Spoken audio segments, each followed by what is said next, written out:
Yes, ladies and gentlemen. Woo! We did it, baby. We did it.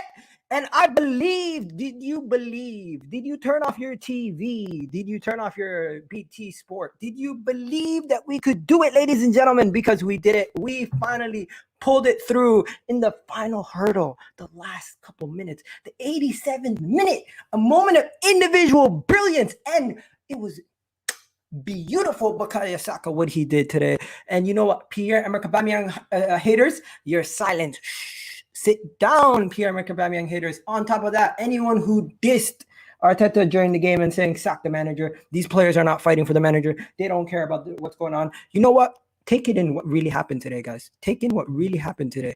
We conceded because of a free kick that we had no control over. We conceded because of a goal that we could not have nothing we could have done could have changed the outcome of that free kick. And we messed up on the situation where we conceded from the missed header that he could have headed away the defender, and also David Luiz got chipped. And it was just a bad ending to it was a bad ending to that play. Two situations where we conceded from basically direct set pieces, and we scored the goals, beautiful goals, by the way. Kieran Tierney gave us belief, bringing us back from the depth of the clutches. He brought us back. And you know what? We did good. We did good. And you know what? I said just a few minutes ago on the terrace that I was hopeful, and I'm happy. I'm very happy. You know why I'm happy, guys? I'm happy because we came back and won the game. We move on. And for this 90 minutes, it was painful. It was dangerous. It hurt. Made me feel like shit. But you know what? We did it. And I'm glad we did it. And I'm gassed that we did it. So yes, people, let's go. Let's get it started. Let's get everybody on. Anyone who wants to come on today, you guys can come on. We're going to try to have at least 4 to 5 people on. Big up to everybody watching. Gassed. Very gassed. I'm happy. I'm super gassed. But yeah, let's get started.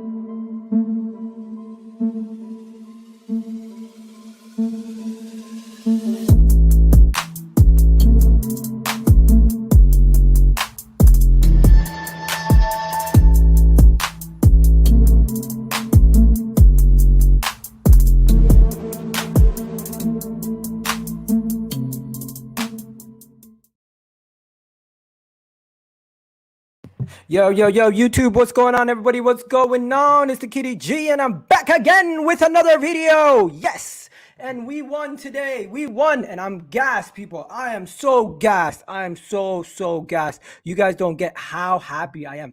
I'm not just happy because we advanced. I'm happy because for a second there, I almost lost belief. For a second there, I almost stopped believing as a fan that we could win this game. For a second there, I was literally done. Like I was broken. I was a broken man for a second there when they scored the equalizing goal. And you know what? And after they scored the equalizing goal, they scored the second goal. And that's when I even became more distraught. I was so pissed off. I couldn't believe my eyes what I was witnessing. I just couldn't believe anything. I couldn't believe what I was witnessing as a fan, let alone I just could not believe what I was witnessing. So when we ended up pulling it out at the end, I was so gassed. I was so gassed, people. I was so gassed. Like, I was so happy. Our young boy, Bukayo Saka, putting in work every single day. Putting in work. Bukayo Saka just puts in work. He puts in work every single damn time. He does it again and again and again and again and again, like an Energizer bunny. He just keeps putting in work. You gotta love this guy. You gotta absolutely love Bukayo Saka. If you don't love Bukayo Saka, I don't know what to say to you.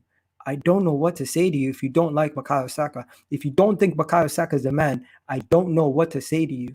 I just don't know what to say to you anymore. If you don't like Bukayo Saka, I'm absolutely shocked. Anyone telling me as a fan how to be a fan, go fuck yourself. Facts. Real talks. I ain't having it. And sorry if there's any kids watching. My apologies. I generally am super gassed. And you know what? I'm gassed because I did not expect that at a certain point. At a certain point, I became completely distraught. And today, these kind of days, why can't you be happy as a fan? Why can't you express your happiness? Why can't you enjoy yourself? Yo, talk to me, bro. Jess. Bro, I've got no words of what I just saw. What are you That saying? is a comeback. Oh my gosh. Like when Benfica scored that second goal, I was about to cry. Like Ceballos, what was he doing?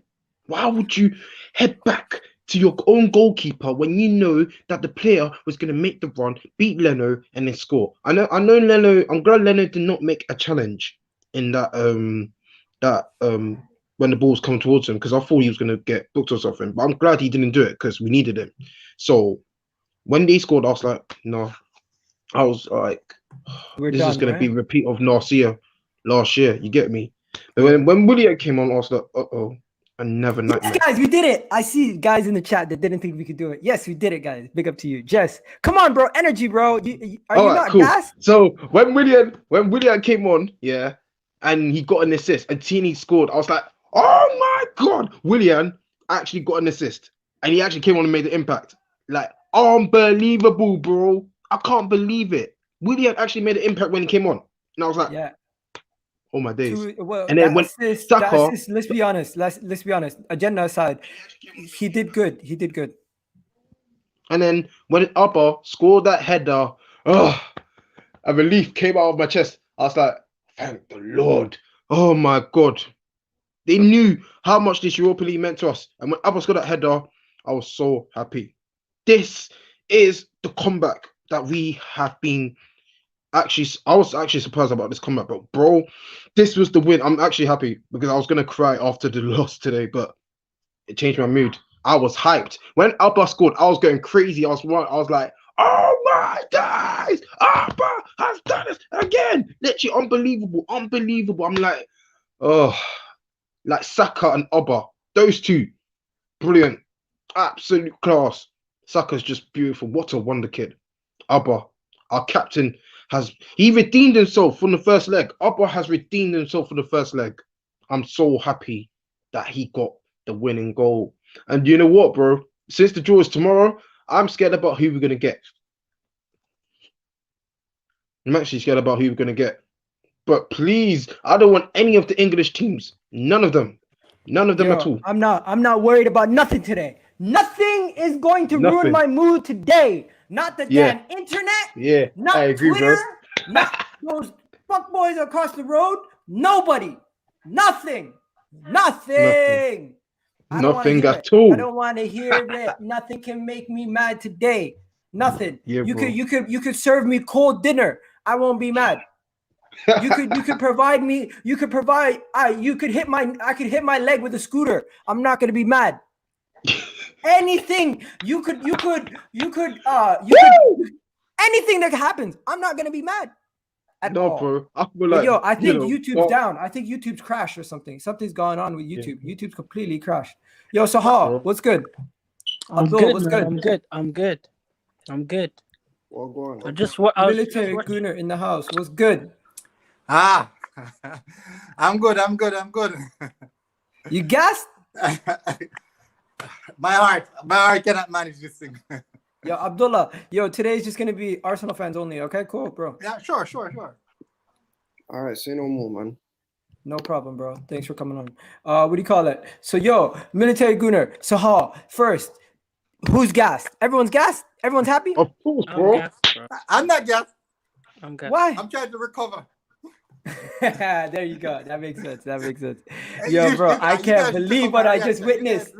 You guys really need to check out my reaction. I almost lost it. I really almost lost it. This I team is lost it gonna a couple kill times, me. bro. This team is going to kill me. Yeah, I lost it a couple times, bro. This team, I said this team literally, they revived my soul because Mhm. today, bro. Oh man, it was just terrible. It was terrible for a couple seconds, but then when we conceded those two goals after the opening goal, I'm like, oh, and we had the disallowed goal. I'm like, ah, and everything kept happening. It kept going, and it just kept getting worse and worse and worse. And it got to a point where I was like, I just couldn't believe what I was witnessing. Yeah, really and truly. to do a complex review of this game would be very, very difficult because personally with me, I like to rewatch a game before I like do my reviews because I want to take away the emotional aspect. I want to see the different side of the game. Yo, I'll be back in a minute. Yeah. Most people that actually watch my channel, they can see that my reviews are totally different. So my perspective might varies from others because I watch a game when the emotion is gone. For me, if I should do a review now, I'd be solely about the emotional feeling, how I'm feeling about the game. So take away the emotional aspect. If you look into the goals that we conceded, they were just simple errors. Then take away the errors from the game. There are other things that we can really look into. First of all, the changes. He made the pivotal change was actually when he removed Hector Bellerin out of the team. He didn't necessarily went to a back three. What he did, he pushed the team a bit further, had David Luiz and Thomas Partey covering that zone, allowing Bukayo Saka more time and space on the ball. What Hector Bellerin was doing is that, I'm not sure if you guys play football, but I play a lot of football. I do a bit of coaching as well. Now, when you see a right winger, Saka was the right winger. Each time he received the ball from Hector Bellerin, Hector Bellerin will stop and face him. That's not how you play a right back. That's not how you be a right back. I'm not sure if it's instructions, but that is wrong. As a right back, what you should do, the moment you play the ball onto the attacker, the winger, you should go beyond him. Either you go inverted or on the other side. What that does, it gives the defender an option to think, should I go with the fullback or should I stay with the attacker? Now, when that defender would move off, pull off, peel off with Hector Bellerin going in the channel, Bukayo Saka would have more time and space. That is the reason why they double up on Bukayo Saka because Hector Bellerin was not doing his right job. Look how many times you see Kieran Tierney going beyond Emile Smith-Rowe and getting those crosses in. If you should calculate or go and check back into statistics, how many times Hector Bellerin get two ball across at the byline. He did none because he failed to go beyond Bukayo Saka to create an overload on that side. Facts. That is the reason why we were so poor on that side until when Mikel Arteta made the change and he freed up Bukayo Saka. He had more time and space to do more on the ball, and that is how we got the last goal. It was a very hard game to dissect, but I had to actually look into many different things than just watching the game. That is the reason why I have so many problems watching football, because I see I'm looking too far, I'm looking too deep. Yeah. I hear that. What do you call it? Laurie, what do you think of the game, bro? We got Military Gunner basically broke it down granularly for everyone. Oh, mate, I'm telling you, boy. Did you see the stream first of all? My heart still hasn't stopped pounding. I don't think I've ever in a stream it's just crazy. gone through so much ups and downs in my life. It was crazy because when they scored that second goal, you thought that's it. It's gonna be same old Arsenal. No, but you heard me. Remember? Tierney, yeah, of course. But Tierney, as soon as Tierney got that one back, you knew that we could get back in the game. And to be fair, we just have to look at the positives in this game. Like we showed the bottle. Boss Saka is his new name. It's not Saka anymore. It's Boss Saka. Get it right, Boss Saka. Because without that guy, boy, they say without Aubameyang, but without Aubameyang and Saka, and Tierney, we definitely would be in a different place right now. But look, I'm taking the W. Hopefully, that's gonna be momentum to push us forward come the weekend. But what I've been saying since we went out of the FA Cup and just in general, while Arteta's at the helm, what we need to close the season is stability. If we don't win the Europa League, fair enough. But he needs to find a settled team and try and stick to the guns. Whether the chop and changing keeps happening, we know about squad rotation, blah blah blah. But I think we're not that many additions away from at least challenging for the top four again. There's not that much. We need improvements, yes. But how much improvements do we need is the question. We don't want to go on a mass overhaul and bring in too many players. But as far as today goes, look, man, I'm happy we've won. I'm not gonna get overreactionary, and people that are salty about us winning and pissed off, fuck them. Like you said, Odegaard, man. We ain't got time for that negativity. We've won. Celebrate the victory. Celebrate the success. And celebrate that we're fucking Arsenal, man. Egan. Yeah. Egan. Yeah. You know what I hear Arsenal fans saying? Just as Laurie said a minute ago, that without Aubameyang, without Saka, we would have been this, would have been that.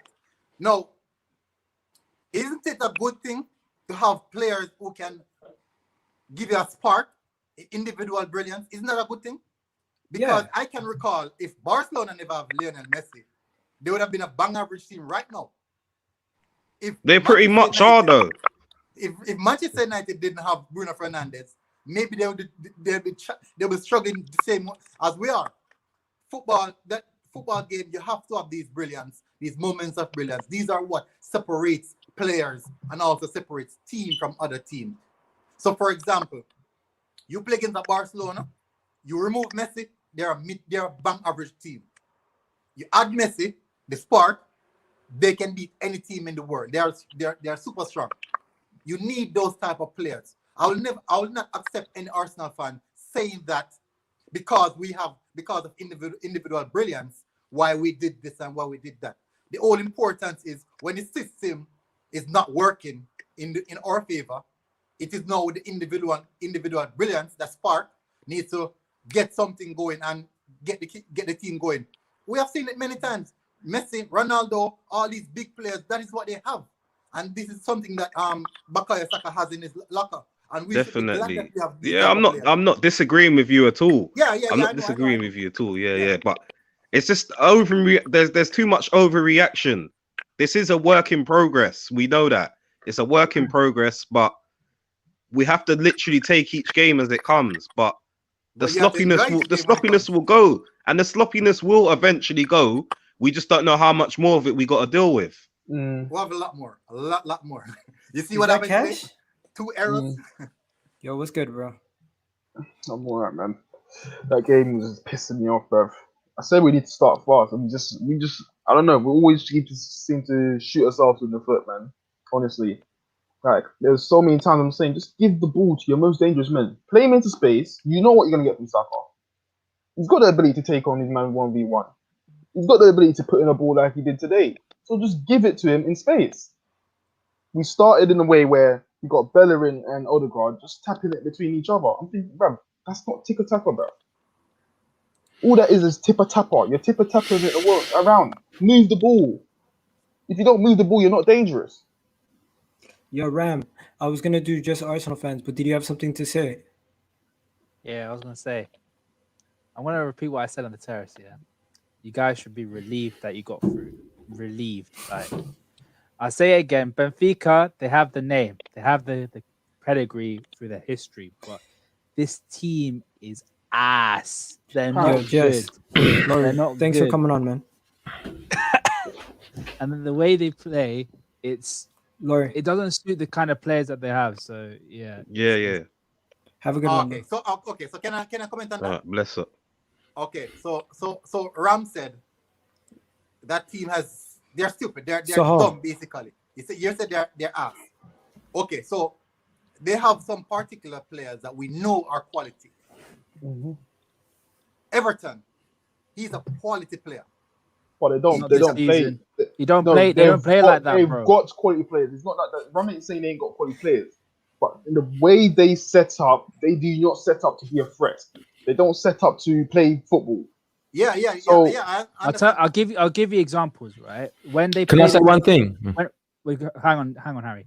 When they played against Rangers, the only time they actually turned it on was when they were losing 2 or 3-0.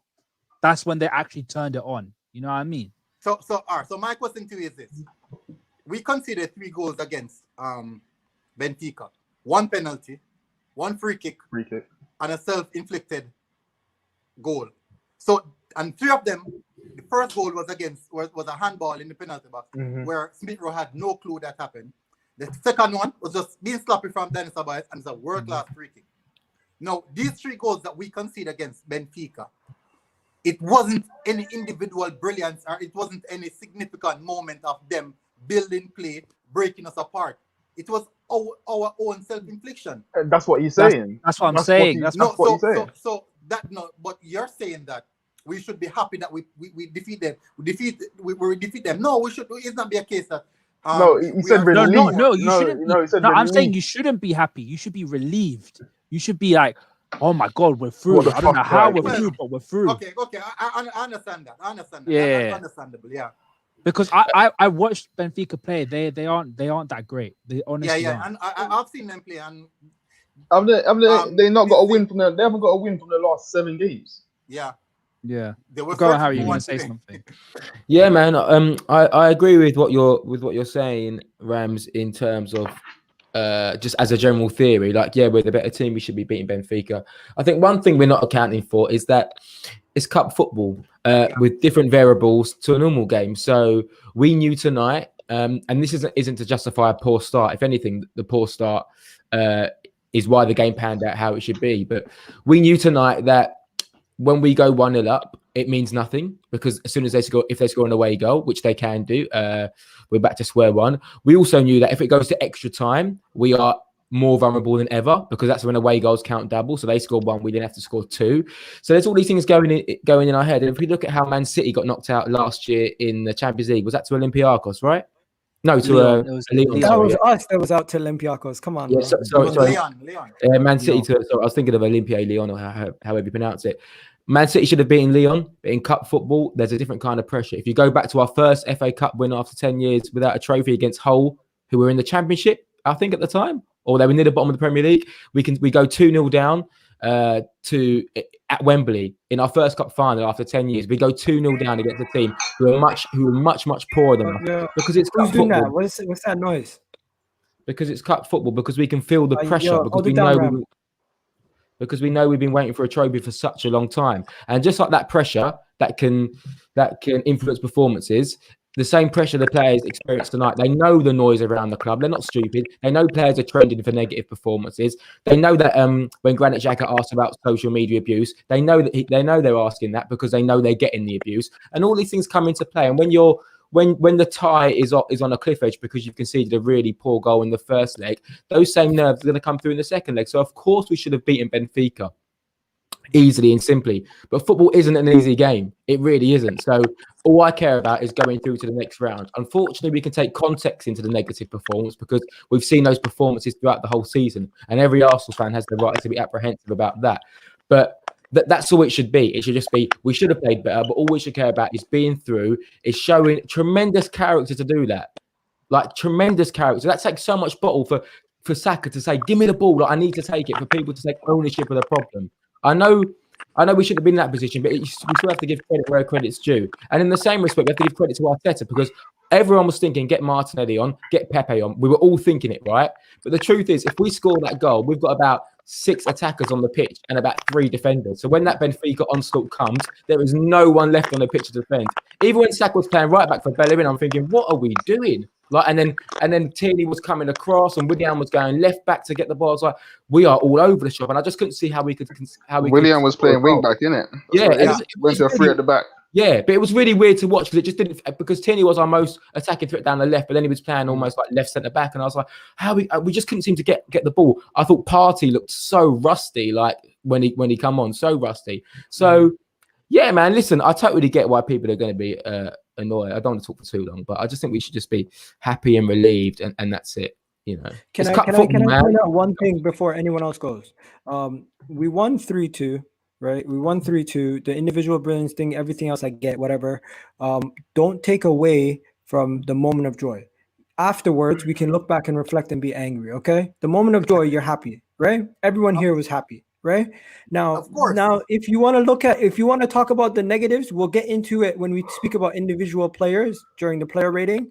But on the team's overall performance, did you feel like those goals that Benfica scored were always coming? I never felt they were always coming. I felt like there were moments of madness that we could never control.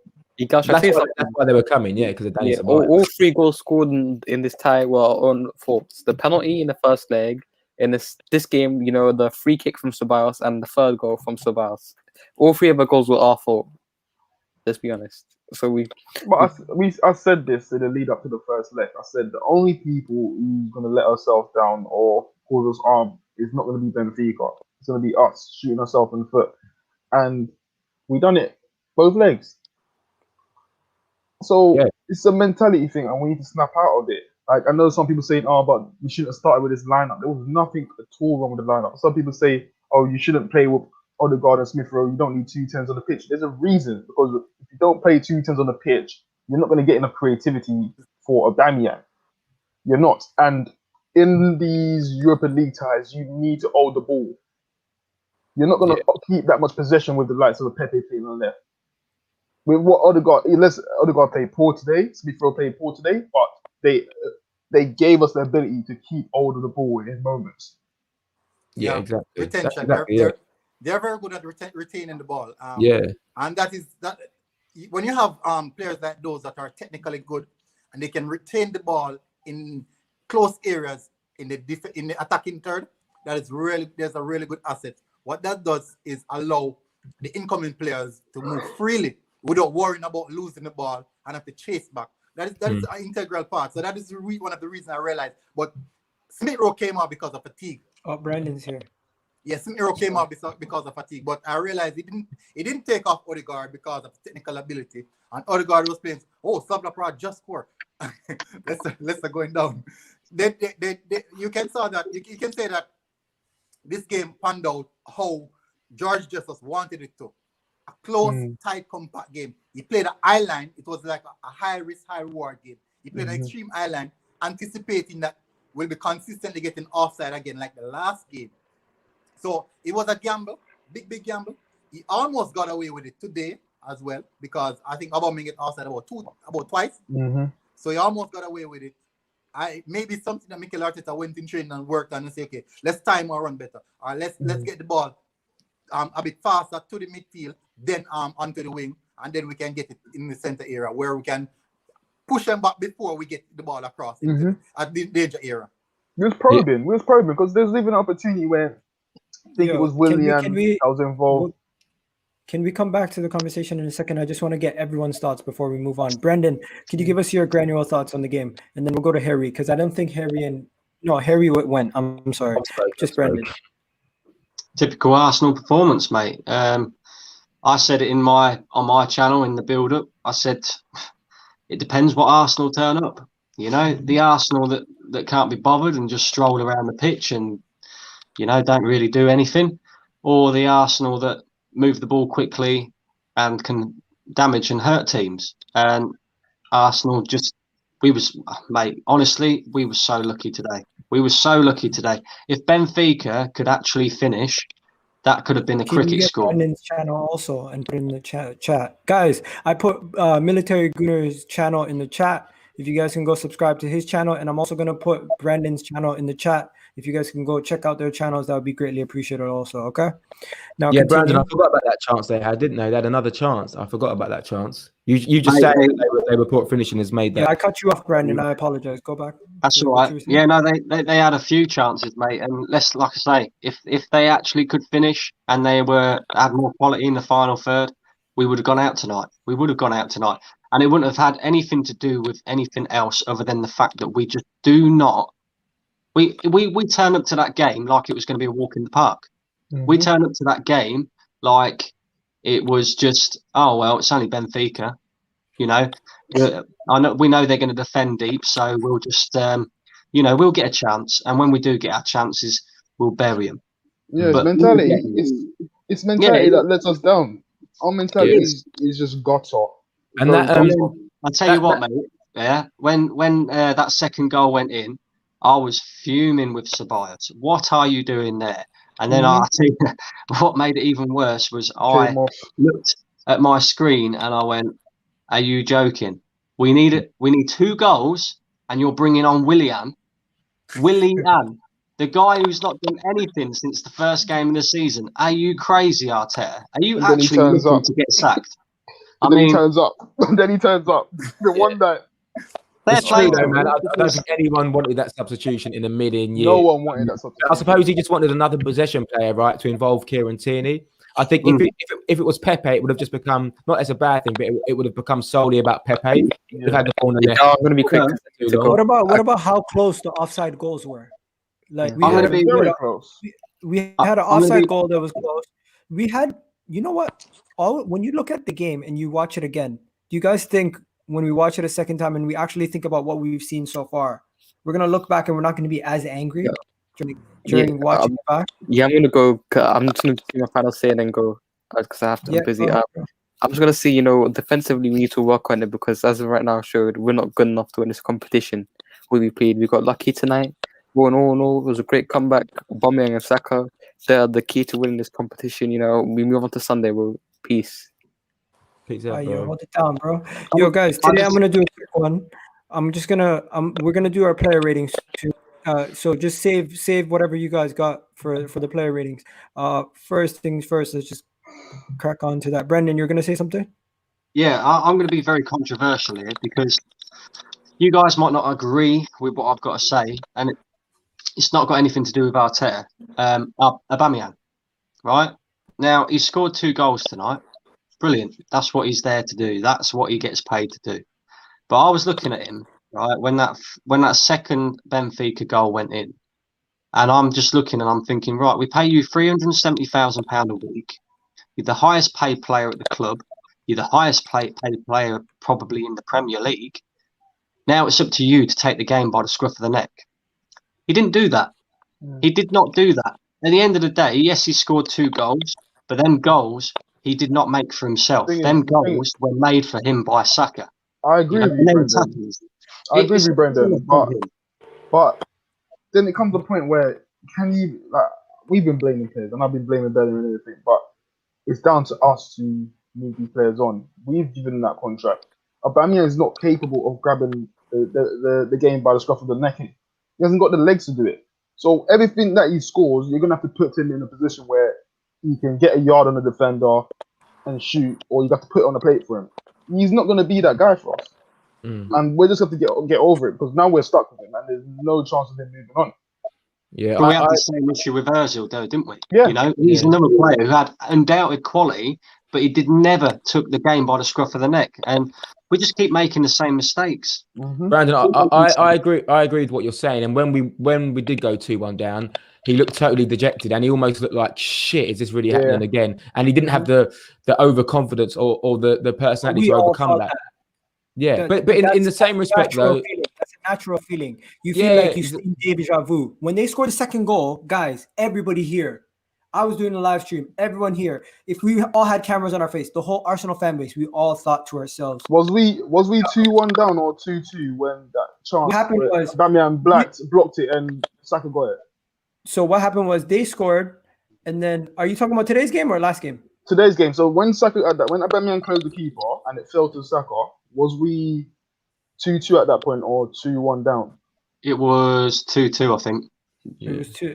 It was 2-2. Yeah, because when that they scored, happened, I was like, for fuck's sake, it's just not going to be our day. Can I just make a comparison? Remember when Ozil got subbed off in the Europa League final and he walked off right and almost like just looking totally dejected? Sometimes it's just human behaviour. Like when you're so down, you can't. Everyone's like, you should be running off the pitch. You've just been subbed off in the Europa League final. Get off the pitch. But he was just so like pissed off with himself in a situation that he couldn't be that team player and run off. But one thing on Oba, I totally agree with what you're saying, and it's a fair criticism. I don't always agree with the notion that being paid more should make you run more, but you should certainly lead by example. But the only thing I'd say that he's quite an upbeat, calm character. I'd say like he's quite calm under pressure, and maybe that ability to not run around like a headless chicken and not be a little bit overzealous means that when he's in front of goal, I don't know, he might see things a bit clearer than most strikers. Because let's be real, none of you guys mentioned one thing though, Harry,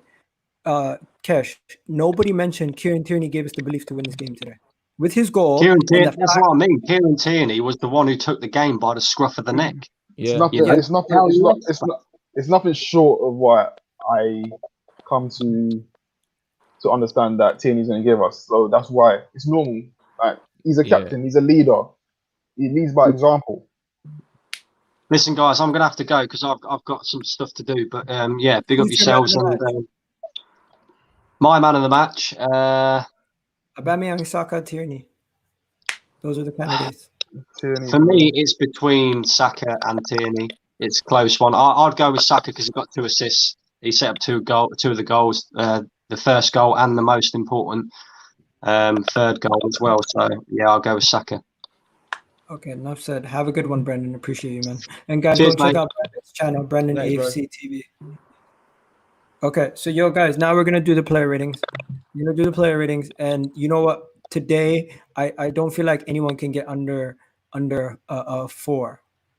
That is a fair gauge. The worst performer, even the worst performer, I don't think can get under a 4 in this kind of scenario where we win in the fashion. I get last week we were emotional based on the fact that we're dejected. This week we're going to be emotional. But Brent Leno, did you guys feel like he was at fault for any of the goals? No.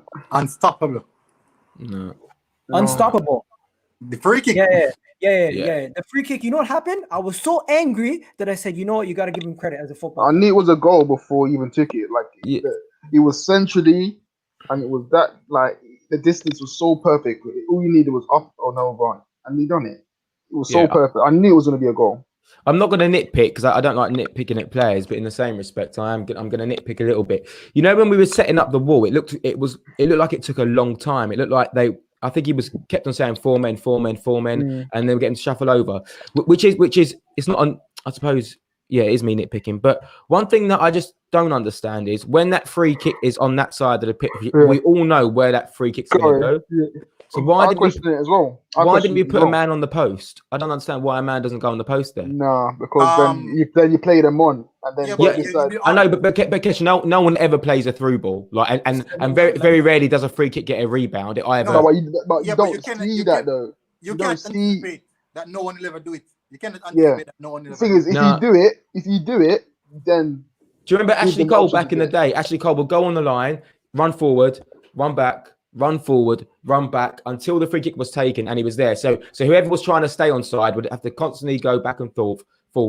And then I just for me, it's just like just keep him. I'd always have a man on the line. Personally, Always. for me, I can't blame him for it because it's a great free kick. But for me, I tend to like my keeper to be more over to that side, because then he has to put it there, or he's gonna have to go for the side that's got the biggest gap, and then you can read that. It's like Martinez the other day. I can't remember who was saying. He gave the old left-hand side of the goal a lot of space, and then he just anticipated it and went there because he's told his man, "You have to beat me. You put it there if you want to beat me."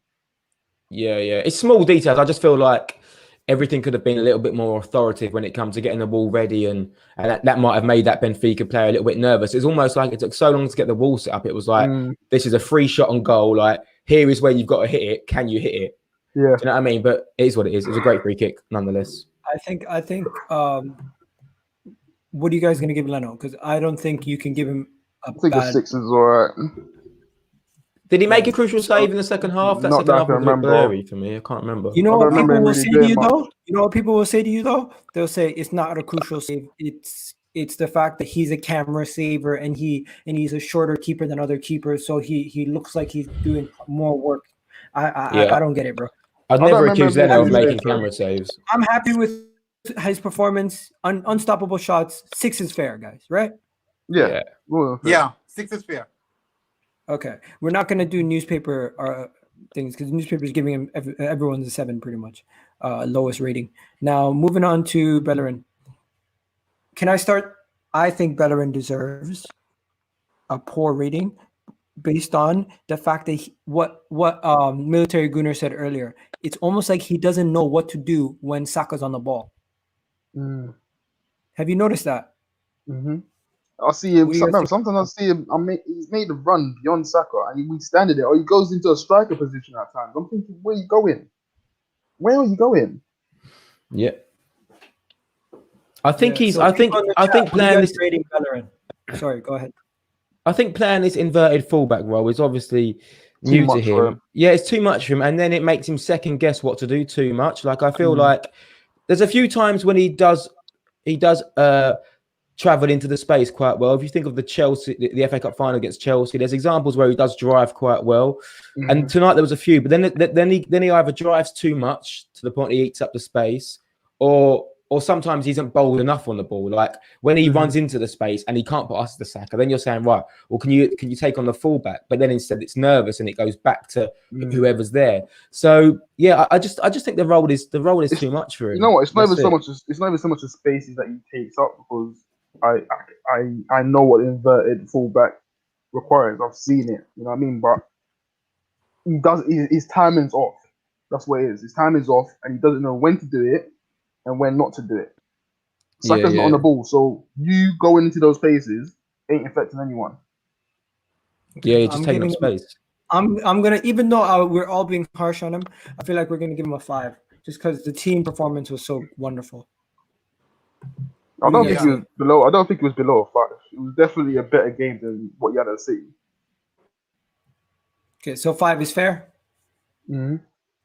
Yeah, I mean, so we move on.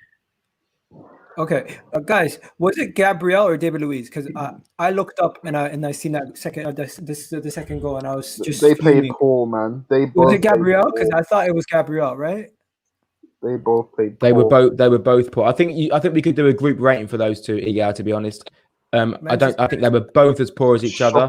Communication was. Yeah, I think Gabriel. Yeah. Listen. What the same way sometimes we criticize Bellerin too much because of our general opinion of him is the same reason why we might give Gabriel the benefit of the doubt, because we like him. He's getting no benefit of doubt. He's getting no benefit. No, I'm just saying, but in general, make no mistake, Gabriel was really bad tonight. The reason why it's really bad is because he vacates his position to win the ball, and too many times he doesn't win it. When he got sent off against Southampton, it's because of the same thing. He gets too tight. He gets too obsessive with making impression on the striker, and he more times gives it away, so it's not working. And furthermore, for a left-footed defender, you usually relate that to someone composed on the ball, someone progressive. His passing is really, really off. Luiz was just as poor tonight, slow in possession, but at least when he's on the ball, both of them the same time, because I feel like I'd give a 5 for both of them. They both played very nervous, and I saw that from like the first 15 minutes. You can just see, even their communication. There's one where David Luiz, the ball came to halfway line. Instead of winning it and knocking it back out the field, he cushioned it back towards Gabriel. I think it was Darwin that picked the ball up and was attacking. I was like, what? Why are you doing that? There's just no need. Like, all you've done is put unnecessary pressure onto your centre-back partner. Just knock it back up the field. Yeah. I think they get. I think for me, they get a 4. Okay. For me, guys, they both get 5s, just because we won, and I felt like Gabriel gets a 4, Luiz gets a 5. But as I said, the benchmark for the lowest mark would be a 4, because you can't give anyone that low of a mark today, even though we did bad. And you know what? Surprisingly, even though Gabriel made that mistake, I feel like he did enough in the rest of the game. Like he didn't. It wasn't. I didn't feel we were that endangered. And the center backs didn't do that bad. I'm changing my marks. I'm giving both of them 5s. If I was a journalist, you'd probably give them 6s. Yo, I'm looking at it right now. I'm looking at it right now. Go. Emotion out. Emotion out. No, take the emotion out. Look at how many fouls he gave away in dangerous free kick position. What about his interceptions? What about the dangerous moments when you're watching? They weren't that. But we said they didn't threaten us. So how can you say interceptions? They weren't that dangerous. But there was a reason. That's the least. There's always a reason. There's always a reason why it never gets to that level. And the reason why it never got to that level, they would go out wide and fill the gaps if they needed to. That was very normal. Listen, what those tackles that he made. I expect you play for Arsenal Football Club. I expect you to make those tackles. But I just think it's a case of us getting too overexcited about Gabriel. What do you guys say? I think he's got the ability to go on. Can I have something? Can I say something? Yeah. All right. So, as a defender, Gabriel is the type of defender, as you say, that he loves to make the first impression. Yeah. He loves to make an impression on the striker. Mm-hmm. But what I love about Gabriel is that, as a defender, it is always good for you to go and engage the striker before anything build up. Mm-hmm. It is far more important for you to engage the striker, the man with the ball, before something develops. You might foul him, you might commit a foul, yes. But take away the foul out of it. If you don't engage him, it is so easy for two players to play the ball around one. It is quite easy, simple, 1, 2, and they're off. When I Gabriel agree with engages you. the player, I understand that committing fouls.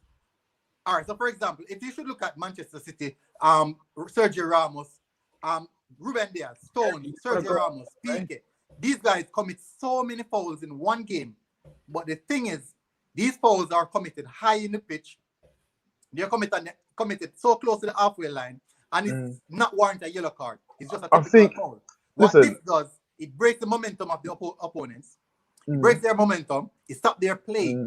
It stops their play before anything is developed. So I have no problem with that, Gabriel. No, the only difference. Suits me.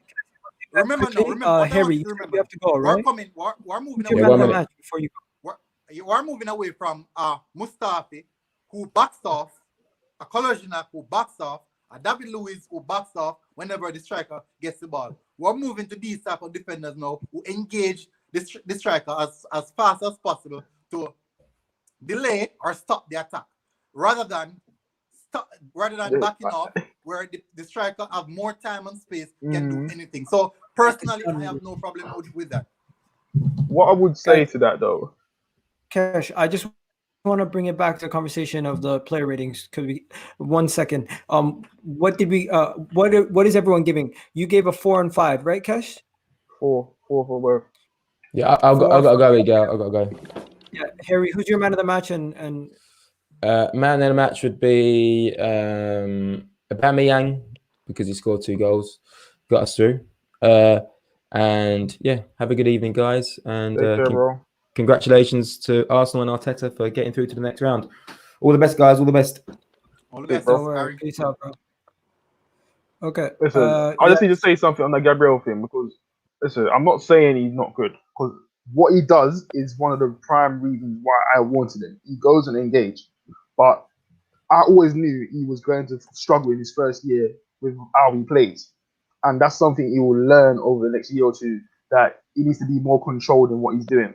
Yes, you're saying Stones and Ruben Diaz does the same thing, but you have to look at the way they do it. Yeah, sometimes he's tackling the man and he knows he can't win the ball, so that's when you relax. You don't continue fouling them, because all that's gonna do is the referee will see that you're continuously doing the same thing and you get cards. But that's something he will learn over the next year or two. Yeah. Yeah. Okay. So I gave a 4. I gave a 5 for both of them. You gave a 4 and a 5. Cash. Military Gunnar, what was your rating? Both 5. Both 5. I would Okay. give David Luiz a 4.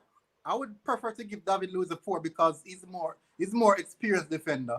So he should be the one guiding Gabriel. Okay. I'm giving this guy an 8. What do you guys say? Yeah, I agree with that. I just think he was a solid defender. Going forward, he made it happen. He gave us the belief, and that's all we needed. We needed somebody to come in and give us the belief. And Kesh, you said it earlier. We've gone through it already. You said it. He's a natural-born leader. He's a captain, ready to go. You believe he should already be captain. And you know what? Arteta will be happy in the performance this evening from a man who struggled just coming back from fitness the last game. And that one game got him the match sharpness. I thought in the opening minutes, Kesh, he was not looking sharp. But as the game grew on, he was looking more and more focused. It's almost like as the game went on, he was getting more and more stamina in comparison to everyone else because he never dropped his levels. Yeah, that is true. As I said previously, what I love with Kieran Tierney is that what I love is something that I love about him, but I'm so afraid of it. He gives 100%. It doesn't matter the situation or the game. And that is a dangerous thing because that can lead to severe injuries later on in a career, and that can also shorten your career span because you cannot consistently give 150% every game in and out, day in, day out, especially with a tough schedule like this. But I love his passion. I love the way he plays. And I said before, I love how he loves to get in behind the defender, the fullback, and cause danger and problem for them. Because once you get to that byline, it is a dangerous act for any defender to come close to you. So they tend to give you the opportunity to get the ball across, and then anything can happen. And quite so often, Kieran Tierney has done that, and get the ball across, and that is what caused so many danger. Yes. And hats off to Willian for Yo, Do you want to discuss Tierney, or do you want to move on to midfield? Because I feel like we're going to be on Ceballos for a while. Yeah, let's Listen, move on. Let's move on. let's move on to Ceballos, man. Okay. Straight up. All right, let me start. Let me start. He Let me was start. he was just Let me poor, start. bro. Let me start. No, let me start. Let me be frank, because I can sense the direction where this is going. He made 2 errors, 2 very, very bad errors. But I want you guys to check out his stats. Oh, by the way, yes. Henry gave his ratings. Let me just read it out. He said Kieran Tierney got a 7, Xhaka got a 6.5, Ceballos got a 3, Odegaard got a 6, Saka got a 8, Aubameyang got a 8, Emil Smith Rowe got a 6, and Willian got a 6.5. And he gave who's TP again? TP? I have no idea. And is it Lacazette? No. Who's TP? TP. That's not right. Where's it say that? Oh, What are you reading? Team performance. Team performance. Okay. 6. He gave team performance a 6. Okay, sorry. Go ahead, bro. Military good. Yeah. I'm sorry. Yeah, he made those 2 errors, and those 2 errors will actually be the benchmark of his game. That is the problem. Those 2 errors will be the benchmark of his game, and it wasn't that as bad performance. I will rewatch game, and when I do my analysis, I can get a proper game. But guess what? Because emotions are high, and those 2 goals that we conceded was on his behalf, and it could have cost us. We will slate him. We will attack him as fans, because we are emotional. We love the club. And we when we see things like these, it affects us. It really affects us. So I'm going to go 4. I'll give him a 4, but I don't want to run and jump in on him as yet. Did Thomas Partey come off the bench? Yeah. Yes, he did. Yes. He changed the midfield for Xhaka. Oh, okay. Yeah. So it's I thought it was No, team it was performance, Xhaka but everyone's laughing because it could be Thomas Partey. You're right. It definitely is. Then It is. Yes, it is. yeah, I'm an idiot. Anyways, we keep it moving. We keep both it got moving. it, bro. Yeah, Thomas Partey came on for Ceballos. Can I just give you my rating? I give him. You know what? He did turn it around a little bit based on how bad it was. What did you give Ceballos? I give him a 5. I gave him a 4. A 5.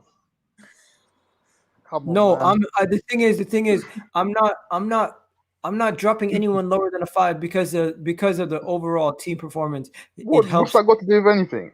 What has that His got to do with anything? individual performance. His individual performance is lower than a 4 based on regular performances. He So definitely gets a 4. How do you He calculate gets a that? 4. How do you calculate that?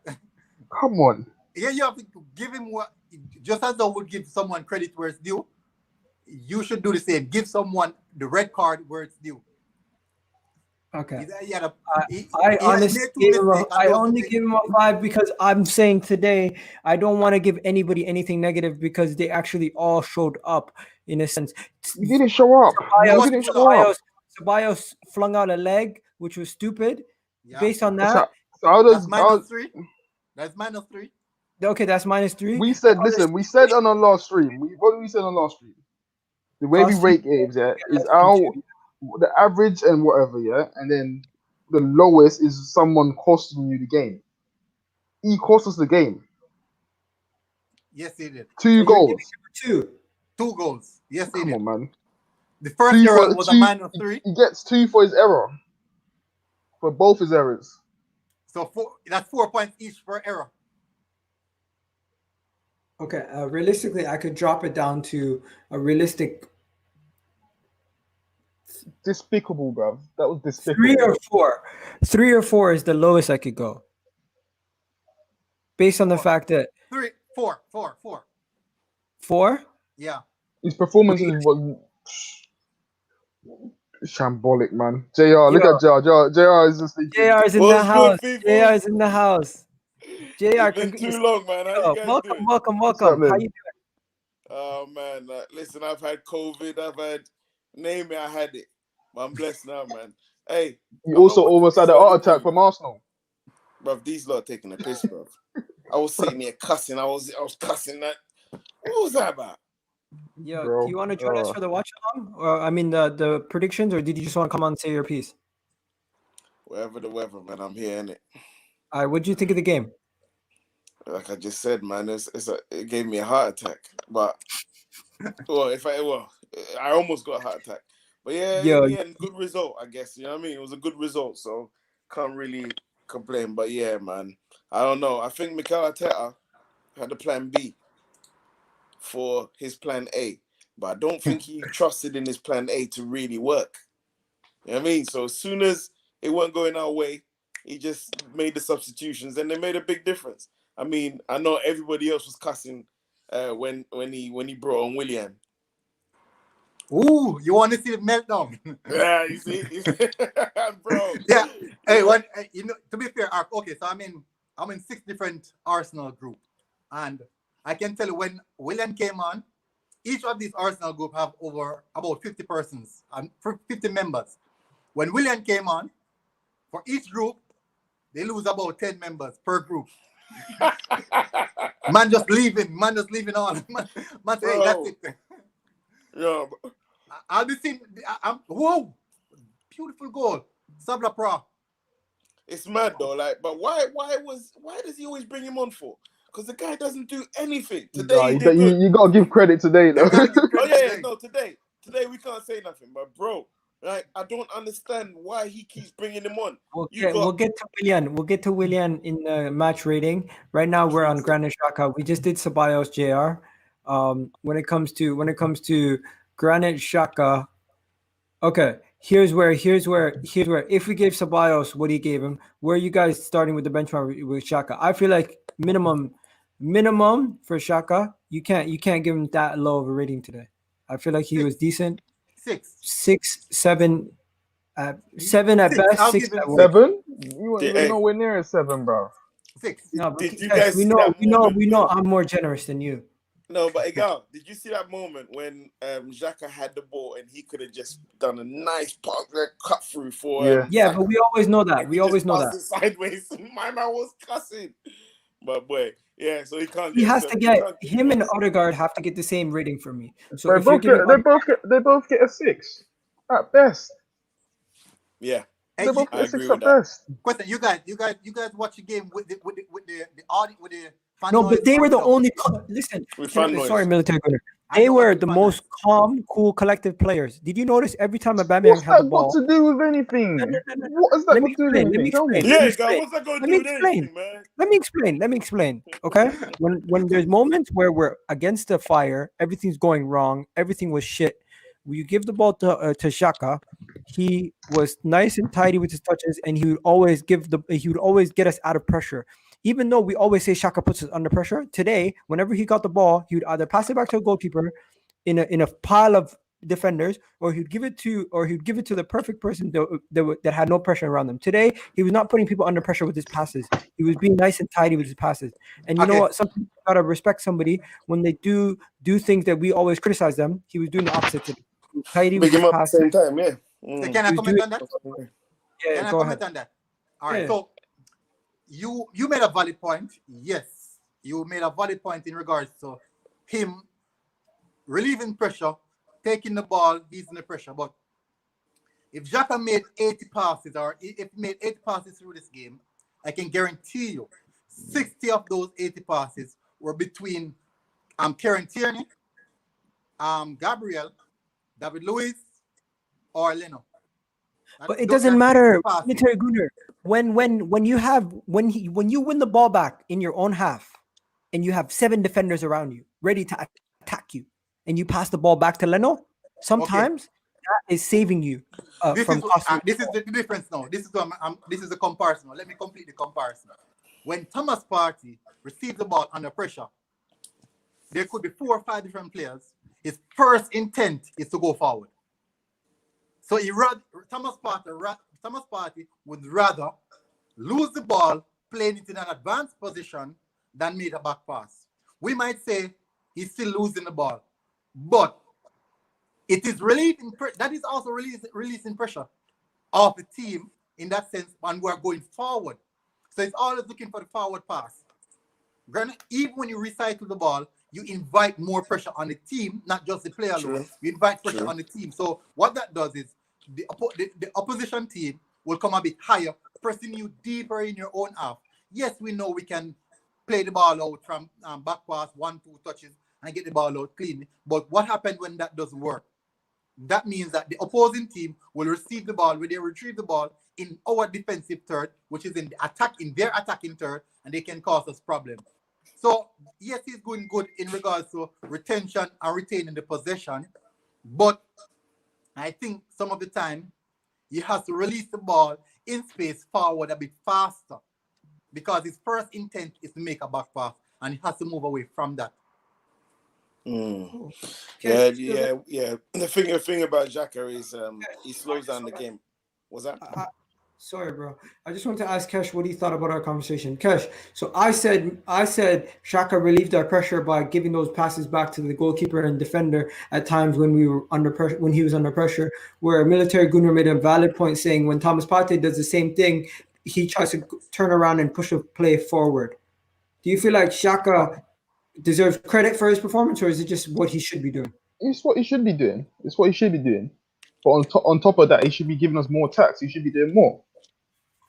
He should be able to put other things in his game rather than just that ball out to the left to the fullbacks. Why can you not drive through the middle? Little things like that. For me, it's a 6 performance. It's a 6 performance. That's something I expect from a midfield player. Igal, you know, this is how you know when your CDMs are playing good. For the short time span, I can guarantee you that Thomas Partey made more passes to Odegaard than Granit Xhaka. If you're a CDM, if you're controlling the defensive third of your era, you see your other midfielders that are close in combined with you. You got to play through the lines. You got to play in between the lines. It's not forward to play to them, because these are the guys who are going to naturally bring the ball forward, and that is where they're going to ease the pressure, because these guys will be putting the opponents under pressure, relieving your team of pressure, and then now your team can press a bit higher in their half. So yeah, you have a very valid point. And I do see what Xhaka does in regards to retention, because we need that. And to be fair, retaining the ball, one of the best person in the team in regards to retaining the ball is actually El Nini. That is the reason why we call him El Nini sideways. So he's one of the best person in regards to retention of the ball. So doing that is not something special. When last have we seen Xhaka with those brilliant hard and low driven pass in between the line? It's been a long while since we have seen that. Xhaka would rather play backwards or try and score. That's it. He won't try and create a goal. Listen, like you know how Saka, that pass for the first goal that Saka did, Xhaka would never do it. Listen, there was an opportunity where we played it around on the left, and then Tierney played it to Willian. Willian played it to the edge of the box to Xhaka, and he lost his foot in the box. I'm just thinking, you're just such an awkward player. Like if that was like Gundogan or something, like the controls would be better. You're gonna pick someone out. It's just not good enough. Like our overall quality is just not good enough. Yeah, well, we all know what Xhaka's like. He's stuck in his ways. He's way too old to change his game. I don't think he's gonna renew his contract. I hope not. And yeah, maybe he shouldn't get to that point. He shouldn't get to that point. We should sell him. Anyways, I gave him a 7. You guys gave him a 6, right? So we'll give him a 6. Moving on. I'm going to go first person. Let's just get him out of the way. Odegaard, I feel like if we're going to give Xhaka a 6, you give Odegaard a 6 or a 7. I felt like Odegaard at times was really good. And he was another one who's calm, cool, collective, under pressure. He was also looking to go forward as much as he was making plays backwards. But sometimes the passes that he was doing, they weren't in sync with the attackers that he was playing with. Because to this day, they don't come on the same page. It's almost like Aubameyang goes short, he plays the ball long. When he makes a pass, the power on the pass is not as strong as they expected it to be. So they don't come to the ball. They wait for it to come to them. Little things like that. You don't know the player well yet. You don't know how Odegaard plays. Did you notice how many times that Odegaard would make the pass? Either the pass would be short and the defender would take it, or yes, the ball comes to them so quick they don't know what to do with it. Yeah, That is true. I have seen that quite a few times. Even once I've seen him play the long ball to Saka, and it was way ahead of him. But one of the things that makes me appreciate a player like this is that he's making those forward passes. He's trying those passes. At one point, he played a pass in between Saka and Aubameyang in a defense between two defenders, and yes, we know it didn't connect, but you can see the intent that he has.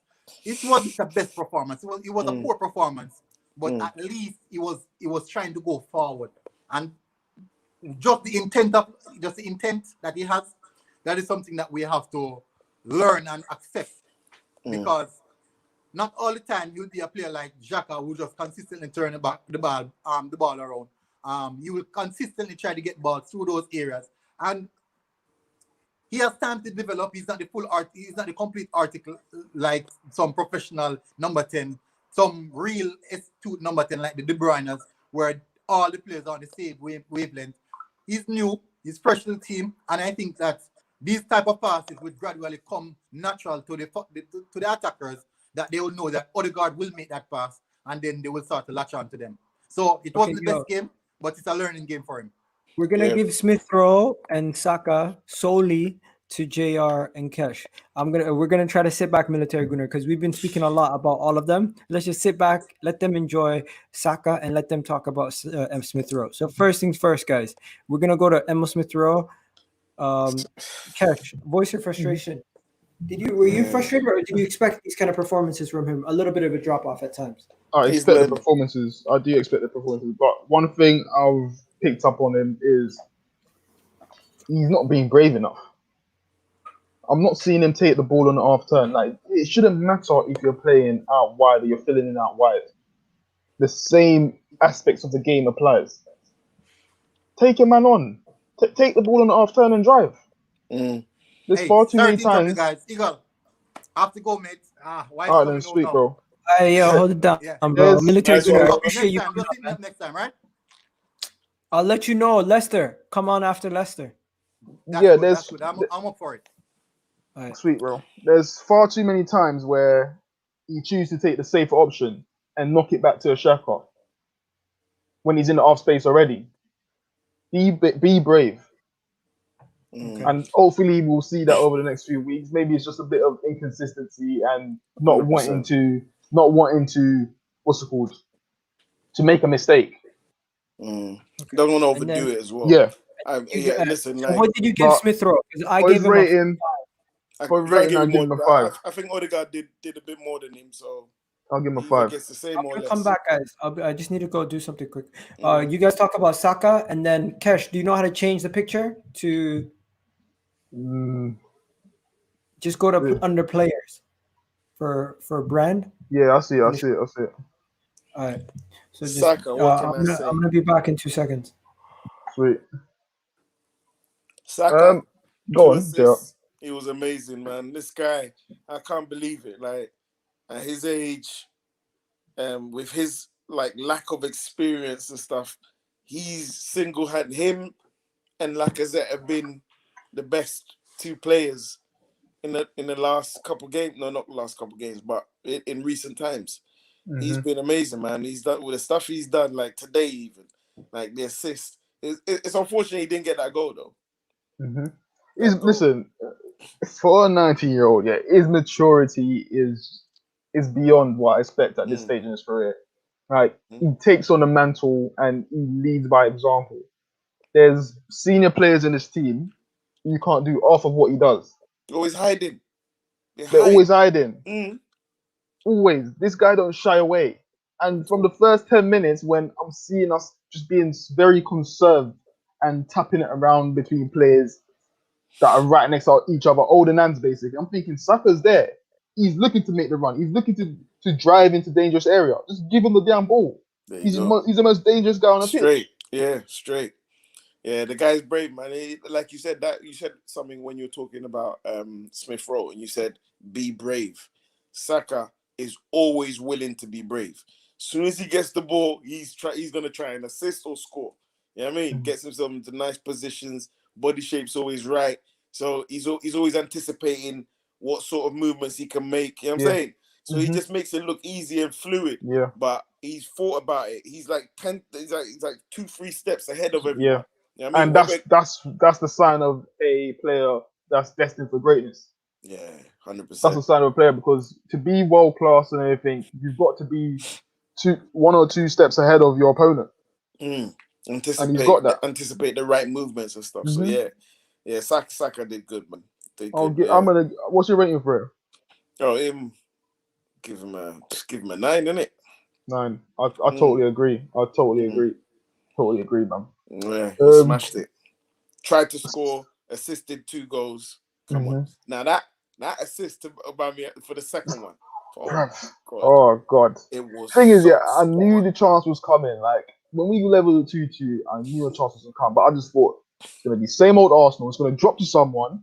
They're gonna put it over the bar, and that's gonna be the end of the game. Like you saw what happened against Olympiacos last year. I thought it's gonna be the same old story. You know what I mean?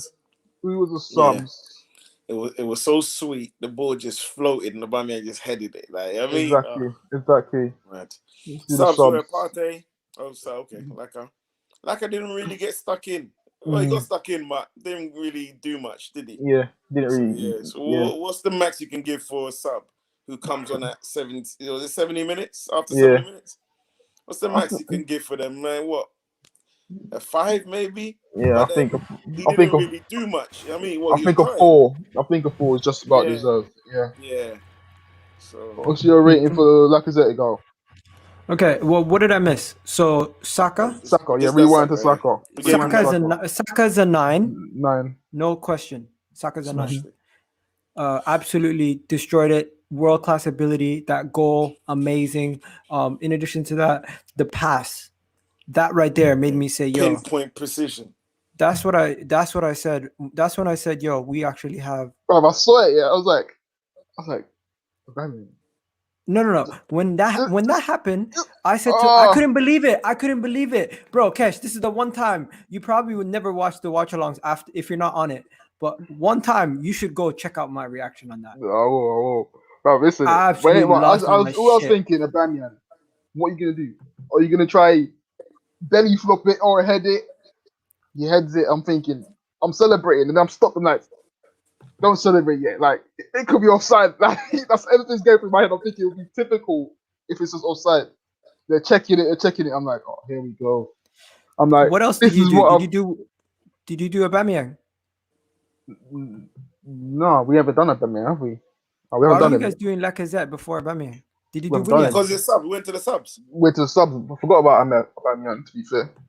How did you forget Aubameyang? Aubameyang for me gets 8.5. If Saka I never do 0.5s, but if I could, I would do a 0.5. But I can't give Saka a 10. I can't give Aubameyang a 10. It's a situation where what do we do? I don't know. No. So I gave him a 9, and I would give him a 9, but -1 because -1 because I don't want him on the same as Saka. So I'll give him like an 8.9.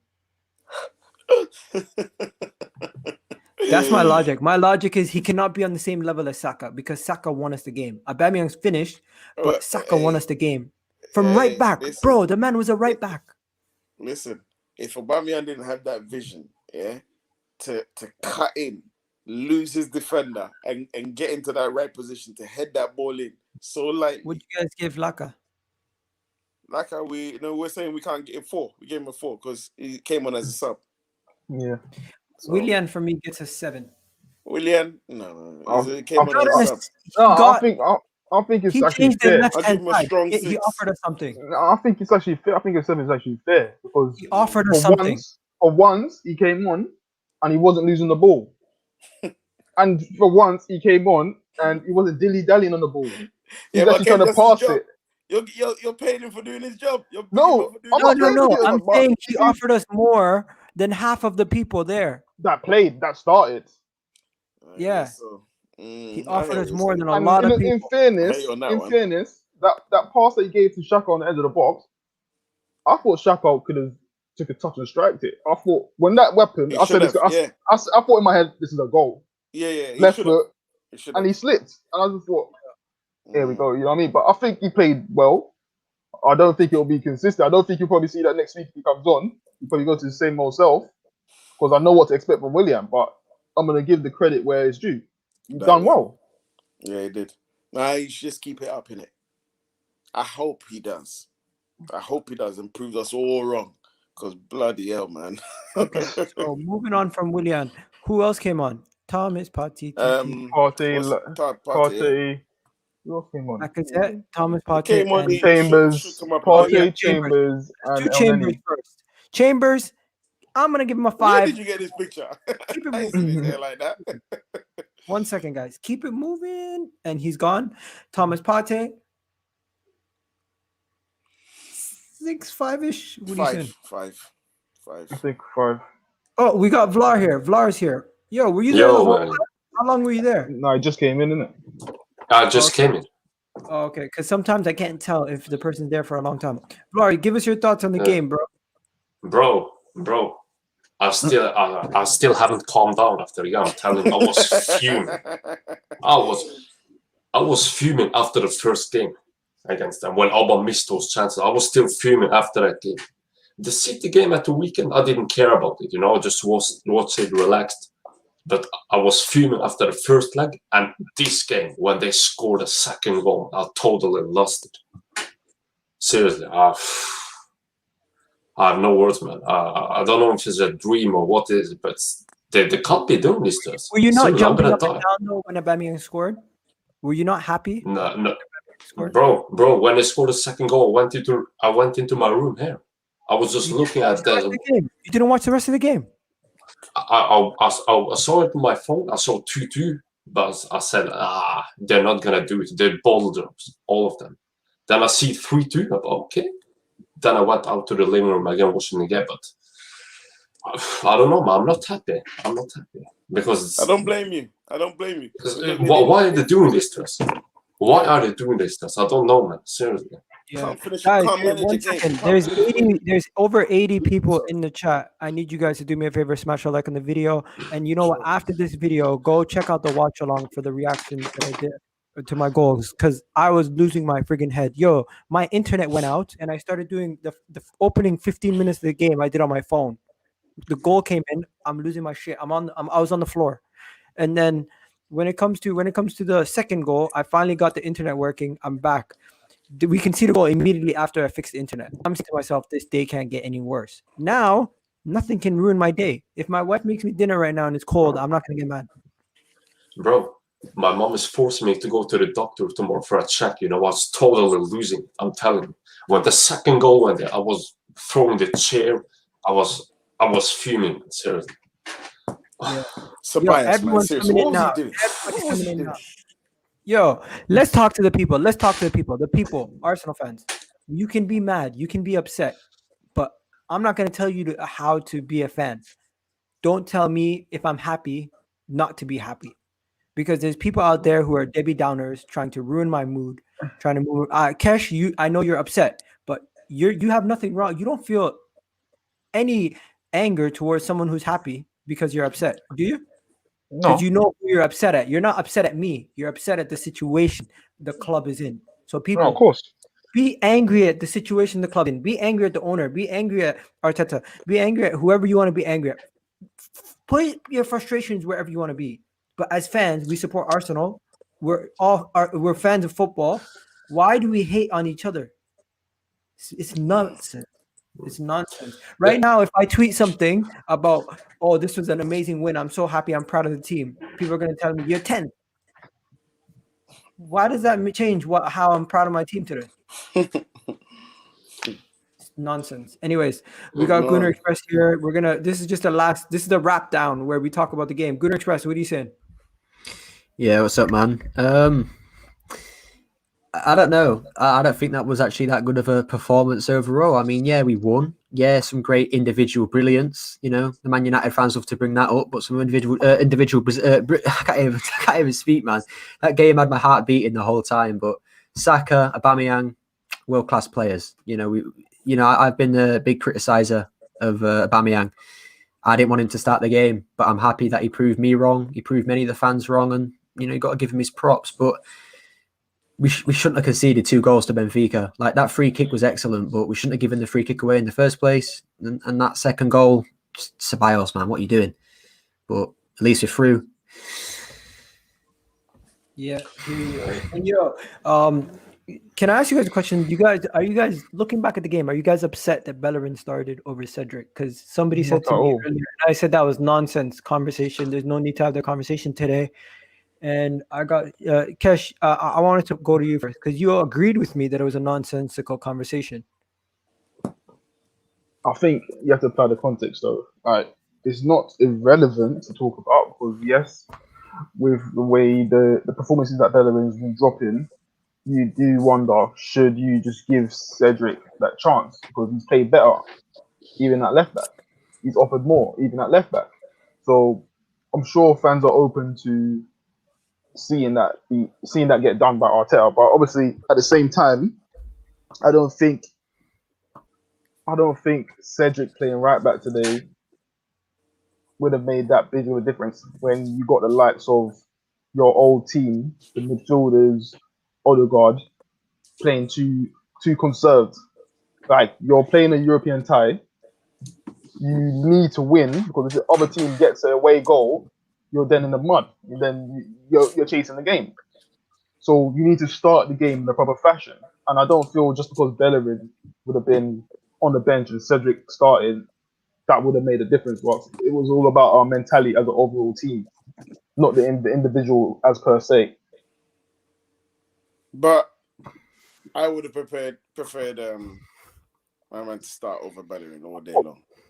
Yo, people, do me a favor. There's 100 people in the chat. I need you guys to do me a favor. Smash a like on the video. Invest in your YouTuber guys. I need you guys to do me a favor. I'm not asking for money. I'm not asking for super chat. Straight. It costs you nothing. That helps me. That doesn't cost you nothing. Don't be a freeloader. Come on, people. Help me out here. Just like Arsenal, back your boys, bro. Come on. Now go back to what you were saying, bro.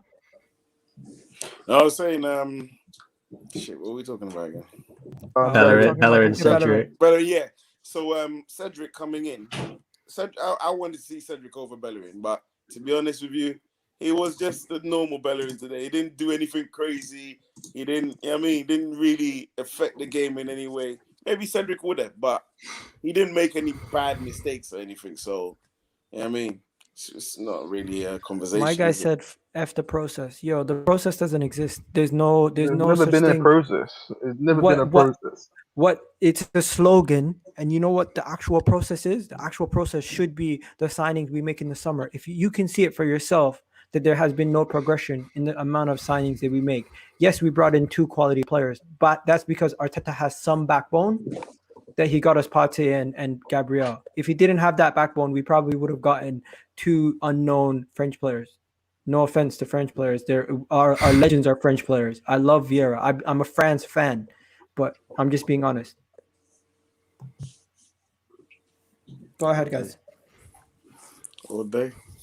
I mean, with the Bellerin and Cedric thing, I think a lot of people can argue that Bellerin shouldn't have played, and I don't think he was good. But no one can. If we lost, for example, the way that Bellerin performed today, it wasn't his fault. You know what I mean? So I don't really see why we can't keep bringing it up. If Arteta's going to keep playing Bellerin, he's going to keep playing Bellerin. Like, just accept it.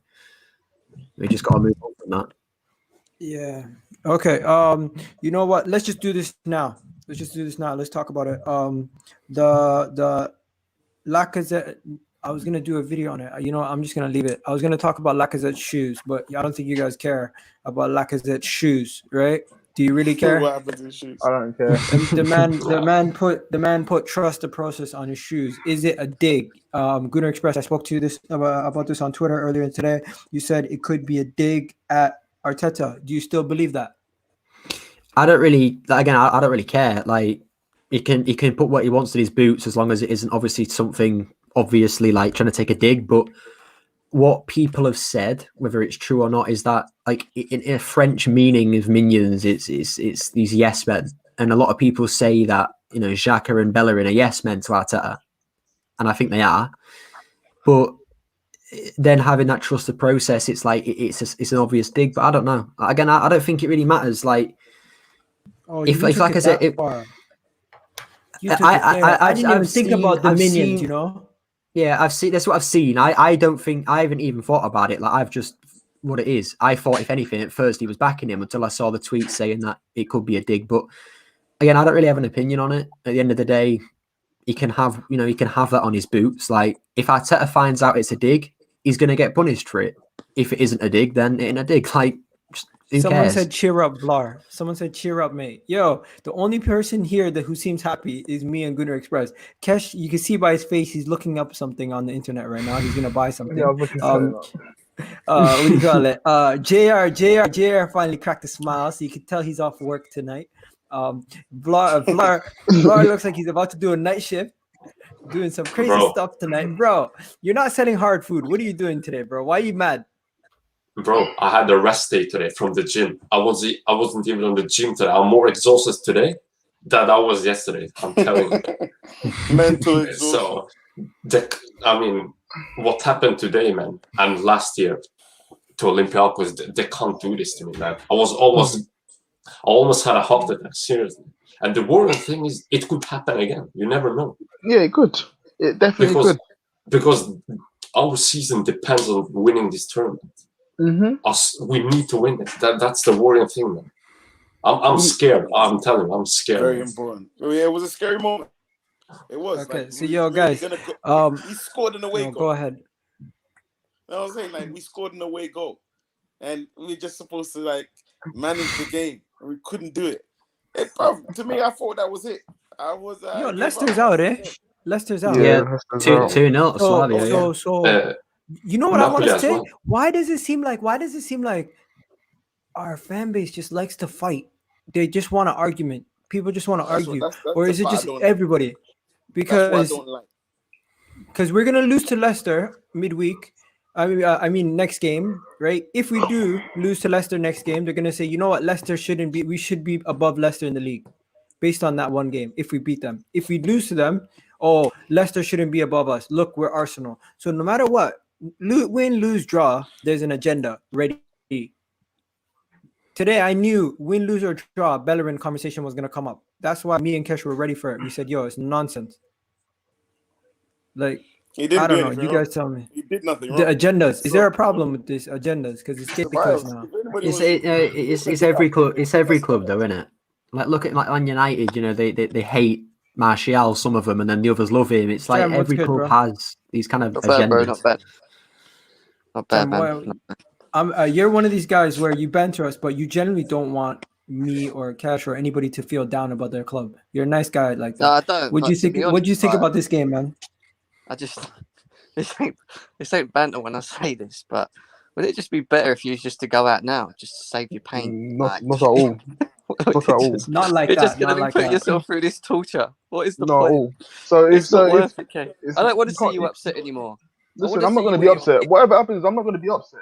I'm not going to be upset in that sense because, as I said, I don't believe this team is great. Obviously, I think it's a cup competition. I still think we can go far. Today's performance, Jim, you know you're a jerk. You know what you did. today's performance is us shooting ourselves in the foot. It's something we need to eradicate if we're ever going to go all the way to the final. But each game, Kesh, on a yes, serious there's a level, chance. how far does Arsenal get in the Europa League? Listen, when we spoke about this, probably the start of this year, I said I can see us get to the quarterfinals. Okay. You still And then believe obviously, semis? go on. What are you feeling Depends now? on what you get. Depends on what you get. Once you get to the quarterfinals and you can get past that hurdle, it all depends on who you get the next round. It doesn't get easier though, because the bigger You teams. you can't say that. Leicester just went out. You don't know who's going to knock you out. AC Milan almost went out. Huh? Hey, Napoli went out. The one that you aren't mentioning. Napoli went out. So Hey, we're here Hoffenheim, nitpicking. We're Hoffenheim here. got knocked out by Molde. Bro, Molde went through. Hoffenheim got knocked out by Molde. Molde got through. Jem, as much as we're playing terrible and today we shot ourselves in the same foot, there's bigger teams who's better than us that's going out.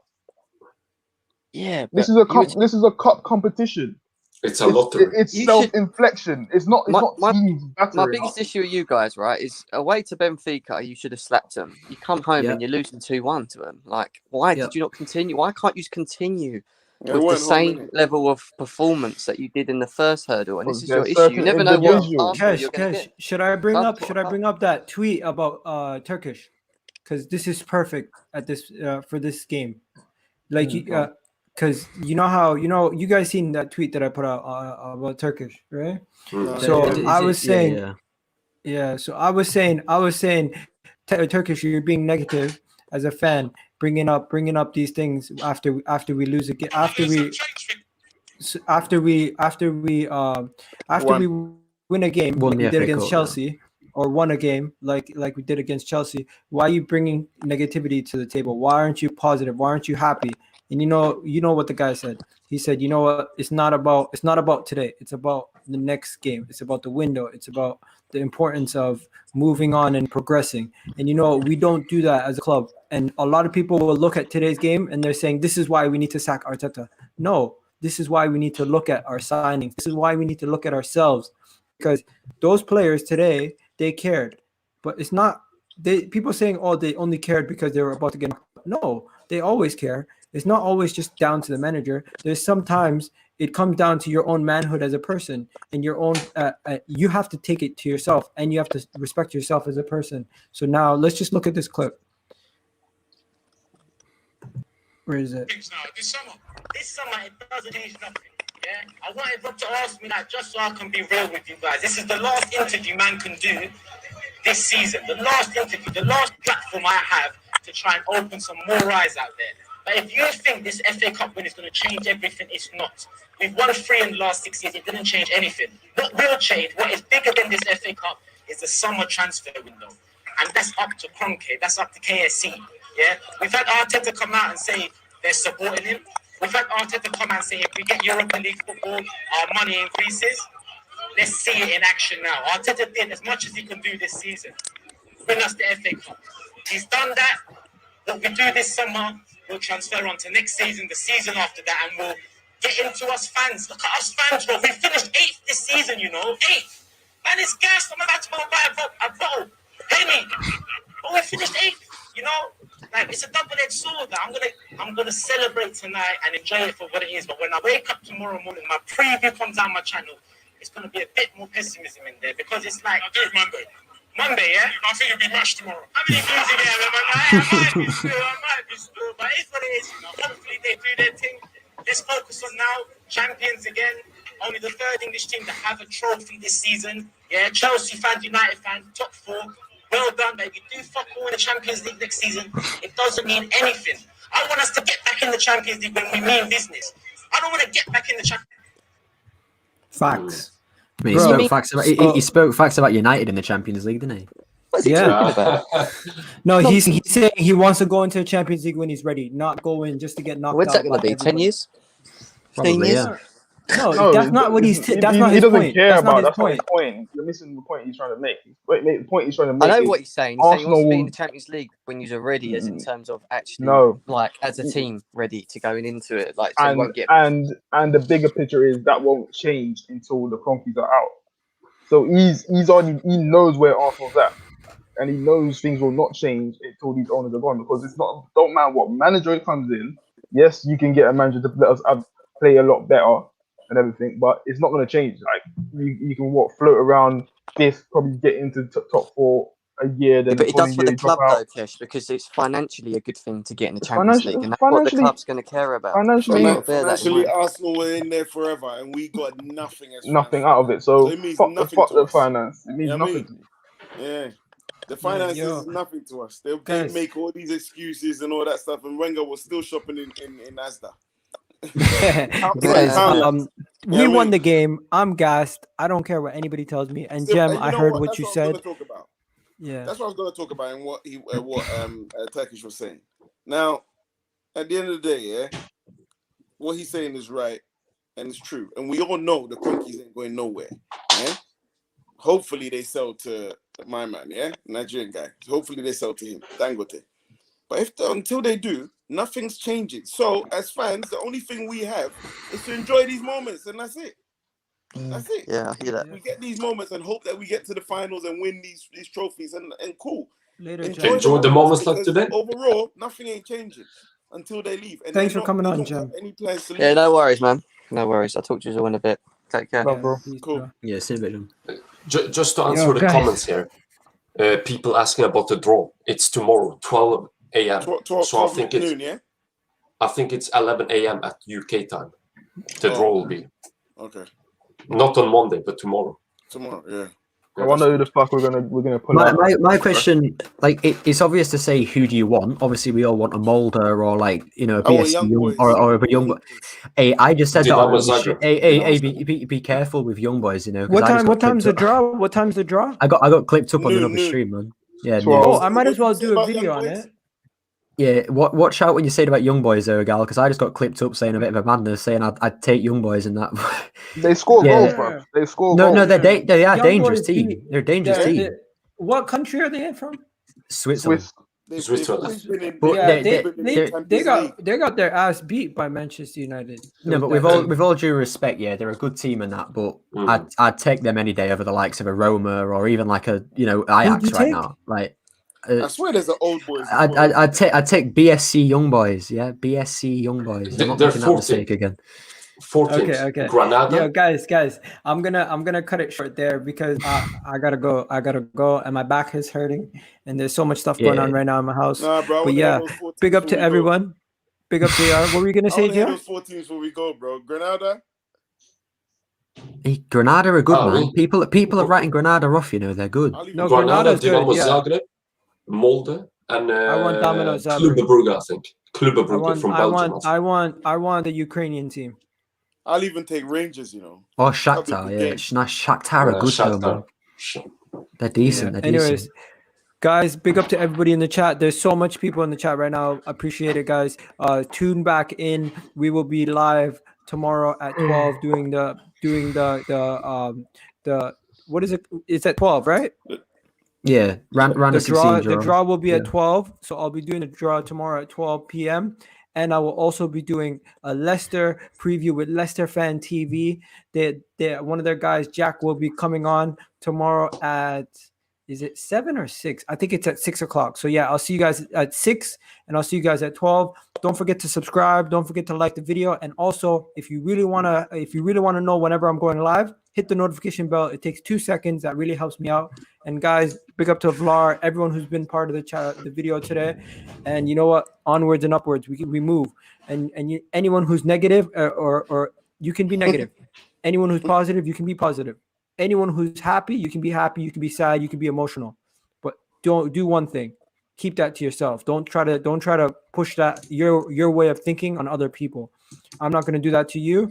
You shouldn't do that to me. And for the 90 minutes, we should all just be fans and enjoy ourselves. Anyways, peace out, people. What's going on, everybody? I need you guys to go check out my channel and subscribe if you're new. And don't forget to subscribe, hit that button, and hit that notification bell while you're at it, ladies and gentlemen. EGTV, you already know. And if you're on your phone, it's even easier. Press that like button for me.